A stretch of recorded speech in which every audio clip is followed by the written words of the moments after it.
The Eucharistic Pilgrims arrived on Friday at 11:30, and we began adoration in the church. Adoration continued through the day, and we had a holy hour from 7 to 8 p.m. Father Roger Landry, who is a national speaker for the Eucharistic Revival, gave a talk, and we also had some other reflections.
Lord, who hast thy first Eucharistic birth, that all thy church might be forever one, grant us at every Eucharist to say, with longing heart and soul, thy will be done. Mary, all one bread, one body.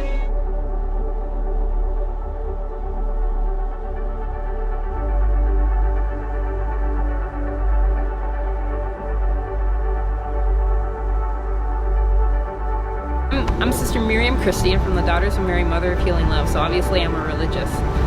But this pilgrimage, walking with our Lord for these past couple of months, because we started with them back in New Haven, Connecticut, has really impacted my faith journey in the sense that I have learned so much more how to just be with Jesus in the Eucharist. How I don't have to be doing anything for him. I don't have to be so often we can busy ourselves thinking, I have to do something. I want to do something for your Lord. And really what he wants us to do is to just keep him company and to just sit with him and spend time with him the way you would spend time with a loved one. So that's been the biggest thing that I've learned from this pilgrimage is how to just be with the Lord, walk with him, share the joys, share the sorrows, share everything that's happening, to share it all with the Lord and just spend time with him, and to allow myself to spend time with him rather than thinking, oh, I have to be busy doing something for him. So that's been the biggest impact for me in the journey, because Jesus, he spends all of his time in the tabernacle waiting for us. And when we show up, if we're constantly spending time being busy around him, but we don't spend time with him, then in some ways we can abandon him in that tabernacle. So it's beautiful to just spend time with him. And so that's been the biggest impact from my faith journey on this pilgrimage.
We were chosen on the Eucharistic route, on the Seton Route, by the Eucharistic Pilgrimage Committee, and we were one of a few parishes that were chosen. There were thousands of parishes that were along the different routes, but we were chosen, and we were asked if we would do it, and we happily said yes, that we would be very grateful to be a part of it. And what duties did you have to get everything ready? So we had to coordinate with the company that was handling all of the arrangements for the pilgrims. We had to find housing for them.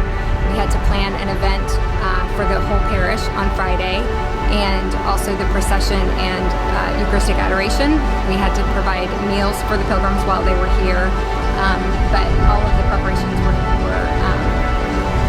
easily attained because we had parishioners that volunteered to help, so that was wonderful. So our community is the Daughters of Mary, Mother of Healing Love. We're located up in Manchester, New Hampshire. We're a fairly new order. We were formed in 2003. And we initially, when we first heard about the pilgrimage, we've been working as the bishop's team in our own diocese to organize the revival, to do all the different parts and aspects in the New Hampshire diocese for the revival. And when we first heard about the pilgrimage, we were like, that would be so awesome to be a part of it. And so we made inquiries, we sent emails out and everything like that. And we found out that the people they wanted for the perpetual pilgrims were really going to be young adults, single young adults who are on their own faith journey themselves. And they were like, we're looking for people within a certain age group. And we were okay with that. We said, you know what, if it's the Lord's will that we don't go on the pilgrimage, then we'll offer it up and we'll pray. We'll pray for the pilgrims that do, and we'll pray for the success of the pilgrimage. But 2 months before the pilgrimage started, Father Landry, who is the chaplain here on this route, did a mission at our parish that we're staying at, St. Marie's Parish in Manchester, New Hampshire.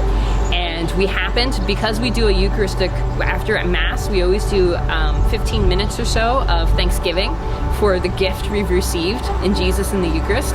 And so because of that, we happened to get into the line for dinner right at the same time as Father Landry, and we happened to sit down at the same table as Father Landry. And then we started talking, and we found out that he was doing this pilgrimage, and we were like, oh, we would love to do that, but we can't. We're not the right age, and we've got, like, they want a different demographic for the perpetual pilgrims.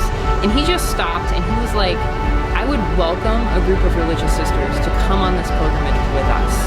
And so then we got excited. We contacted our Mother General, Mother Maximilian, and we were like, we might be able to go on the pilgrimage after all. So then she came down.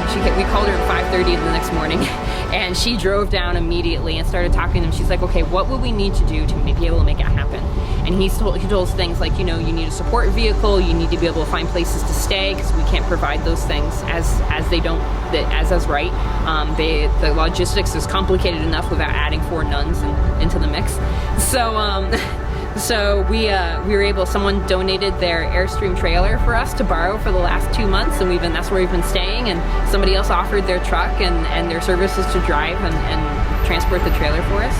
So then it was just a matter of which sisters want to go and can go. And so 4 of us had the ability, we had the physical ability, and we had the time ability, and that's how we chose the 4 sisters to go, and the desire. If we weren't going to make anyone to go that didn't want to go on a 2 month journey this way, because it has been a little difficult at times. But yeah.